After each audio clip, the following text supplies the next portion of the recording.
कहानी की दुनिया चैनल में आप सभी का स्वागत है दोस्तों। बहू अपनी माँ से कहती है, क्या बताऊं मम्मी, आजकल तो बासी कड़ी में भी उबाल आया हुआ है। जब से पापा जी रिटायर हुए हैं, दोनों लोग फिल्म में हीरो हीरोइन की तरह दिन भर अपने बगीचे में झूले पे ही विराजमान रहते हैं। ना अपने बालों की सफेदी का लिहाज है और ना ही बहू बेटे की इस उम्र में लिहाज है। दोनों मेरी और नवीन की बराबरी कर रहे हैं। ठीक है माँ, मैं आपसे बाद में बात करती हूँ, शायद सासू माँ आ रही हैं। सासू माँ ने बहू की बातें कमरे से बाहर सुन ली थी, पर नजरअंदाज करते हुए खामोशी से चाय बहू सोनम को दे दी। सासू माँ बहू सोनम को चाय देने के पश्चात पतिदेव अशोक जी के लिए चाय ले जाने लगी। ऐसा देखकर बहू सोनम के चेहरे पर व्यंग्यात्मक मुस्कान तैर गई, पर सासू माँ समझदारी दिखाते हुए बहू की इस नाजायज हरकत को नजरअंदाज करते हुए सिर झुकाए वहां से निकल गई। पति के रिटायरमेंट होने के बाद कुछ दिन से उनकी यही दिनचर्या हो गई थी। आजकल सासू माँ प्रभा जी अपने पति देव अशोक जी को उनकी इच्छा अनुसार अच्छे से तैयार होकर अपने घर के सबसे खूबसूरत हिस्से में अपने पति देव के साथ झूले में बैठकर उनको कंपनी देती थी। यह झूला मकान की एक खाली जगह में लगा हुआ था, जिसके चारों तरफ बगीचा था। प्रभा जी ने सारी उम्र तो उनकी बच्चियों में लगा दी थी। पांडे विला 2 मंजिला कोठीनुमा घर अशोक और प्रभा का जीवन भर का सपना था, जो उन्होंने बड़ी मेहनत से साकार किया था। घर का बगीचा 20 बाय 20 कच्ची जगह में था।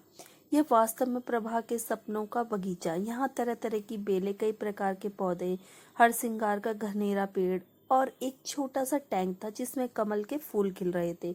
जाड़े में तो यहाँ रंग बिरंगे फूल, डहेलिया, गुलाब, पैंजी और तमाम किचन गार्डन की सब्जियां चार चांद लगा देती थी। बगीचे में धनिया, पुदीना, मेथी की बहार रहती। तरह तरह के फूलों की खुशबू से पूरा घर और अशोक बाबू और उनकी पत्नी प्रभा सकारात्मक ऊर्जा से हमेशा सरोवर रहते थे। ऐसे मनमोहक वातावरण में वहां पर लगा झूला मन को असीम शांति प्रदान करता था। यहाँ का वातावरण इतना सुखद और शांतिमय था कि कोई भी यहाँ पे बैठता तो उसकी उठने की इच्छा ही नहीं होती थी। जाड़ों में वही तसले में आग जलती और भुने आलू शकरकंद के मचे लिए जाते और बरसात में सुलगते कोयलों पे सिकते भुट्टों का आनंद लिया जाता। पहले वह और अशोक इस मनमोहक जगह में कम समय के लिए ही बैठ पाते थे। प्रभा अनमनी होती तो अशोक बड़े जिंदादिल शब्दों में कहते, पार्टनर, रिटायरमेंट के बाद दोनों इसी झूले पर साथ बैठेंगे और खाना भी साथ में ही खाएंगे। आपकी हर शिकायत हम दूर कर देंगे। फिलहाल हमें बच्चों के लिए जीना है। बच्चों के करियर पर बहुत कुछ बलिदान करना पड़ा। खैर, अब बेटा अच्छी नौकरी में था और बेटी भी अपने घर की हो चुकी थी। रिटायरमेंट के बाद घर में थोड़ी रौनक रहने लगी थी। अशोक जी को भी घर में रहना अच्छा लग रहा था। पहले तो बड़े पद पे थे तो कभी उनके कदम घर में टिकते ही नहीं थे।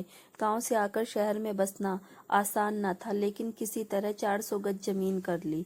सहधर्मिणी प्रभा जी भी सहयोगी महिला थी, जो मंजिल और आसान हो गई। अब दोनों पति पत्नी आराम से पलों को सजा लेना चाहते हैं।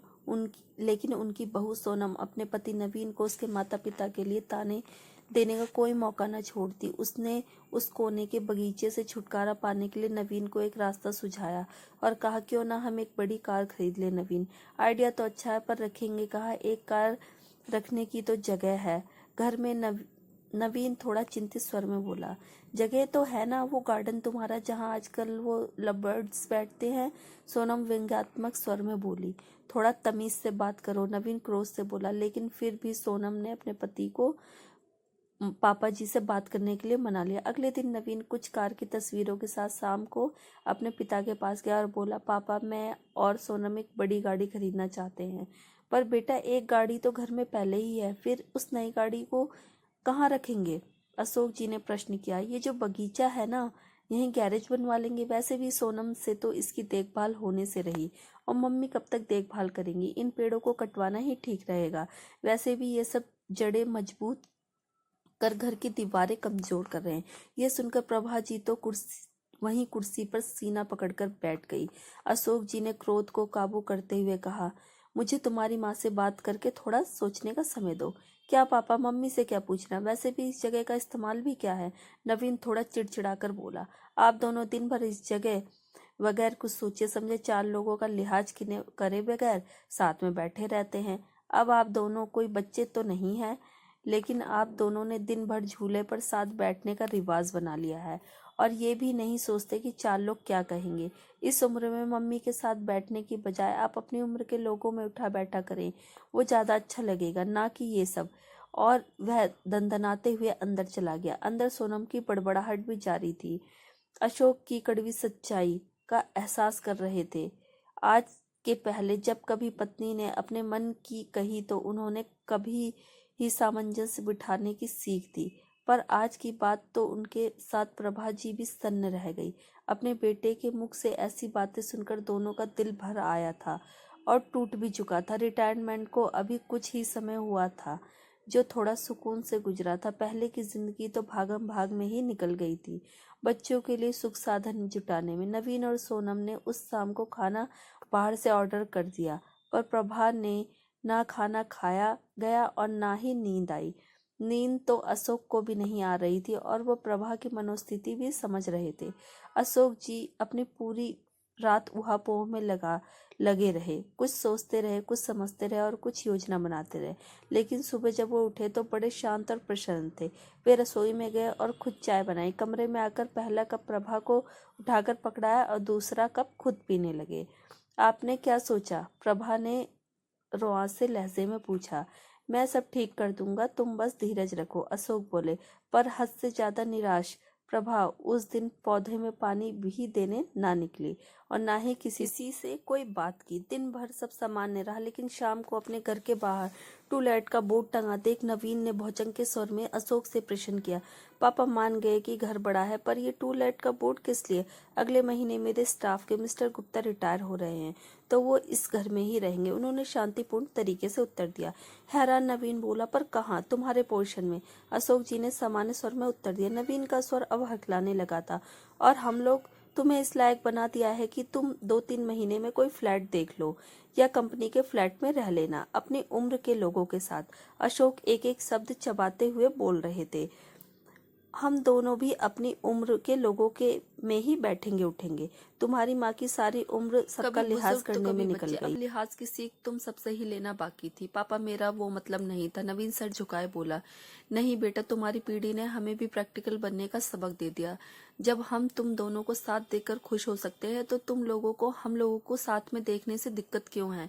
इस मकान को घर तुम्हारी माँ ने बनाया, ये पेड़ और उनके फूल तुम्हारे लिए मांगी गई ना जाने कितनी मनौतियों के साक्षी हैं। यह अनोखा कोना छीनने का अधिकार मैं किसी को नहीं दूंगा। पापा आप तो सीरियस हो गए, नवीन ने स्वर को नम्र करते हुए बोला। ना बेटा, तुम्हारी माँ ने ना जाने कितने कष्ट सहकर, कितने त्याग करके मेरा साथ दिया। आज इसी के सहयोग से मेरे सर पे कोई कर्ज नहीं है, इसलिए सिर्फ ये कोना ही नहीं, पूरा घर तुम्हारी माँ का ऋणी है। घर तुम दोनों से पहले उसका है, क्योंकि जीव आती है पहले, ना कि दांत। जब मंदिर में ईश्वर जोड़े में अच्छा लगता है तो माँ बाप घर में जोड़े में क्यों बुरे लगते हैं? जिंदगी हमें भी एक ही बार मिली है, इसलिए हम इसे अपने हिसाब से एंजॉय करना चाहते हैं। आज की कहानी आपको कैसी लगी दोस्तों? कृपया अपनी प्रतिक्रिया अवश्य दें। मुझे आपके अनमोल विचारों और सुझावों का इंतजार रहेगा। वीडियो अच्छी लगी तो लाइक करें, वीडियो को ज़्यादा से ज़्यादा शेयर करें और अगर आप चैनल पर नए हैं तो चैनल को सब्सक्राइब करें। आपका एक सब्सक्राइब हमारे लिए सराहनीय है। हर हर महादेव दोस्तों।